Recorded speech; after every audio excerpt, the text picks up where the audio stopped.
Hello there, my friends. We're on lesson 328 today.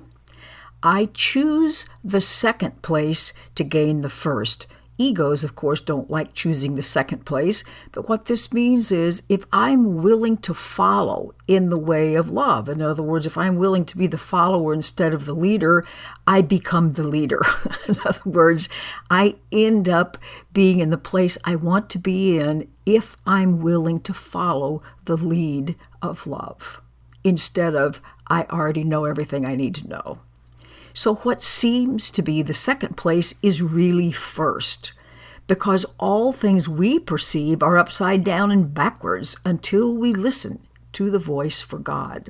It seems like we will gain autonomy, we will get what we want by our striving to be separate, and that our independence from the rest of God's creation is the way in which salvation is obtained. That's the way I get to be special and noticed, and somehow all that's supposed to translate into my being loved. Yet, all we find is sickness and suffering and loss and death. This is not what our Father wills for us, nor is there any second to His will. Remember, His will is not just a decision or a choice, it's what creation is.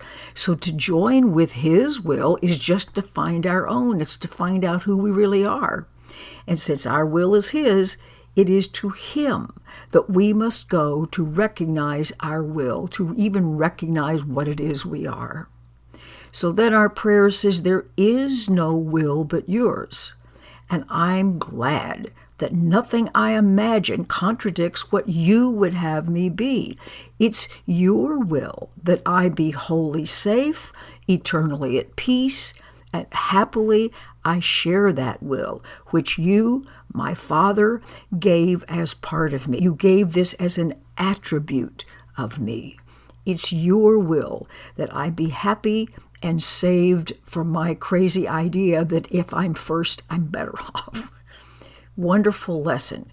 Remember, following does not make us less. It makes us wise.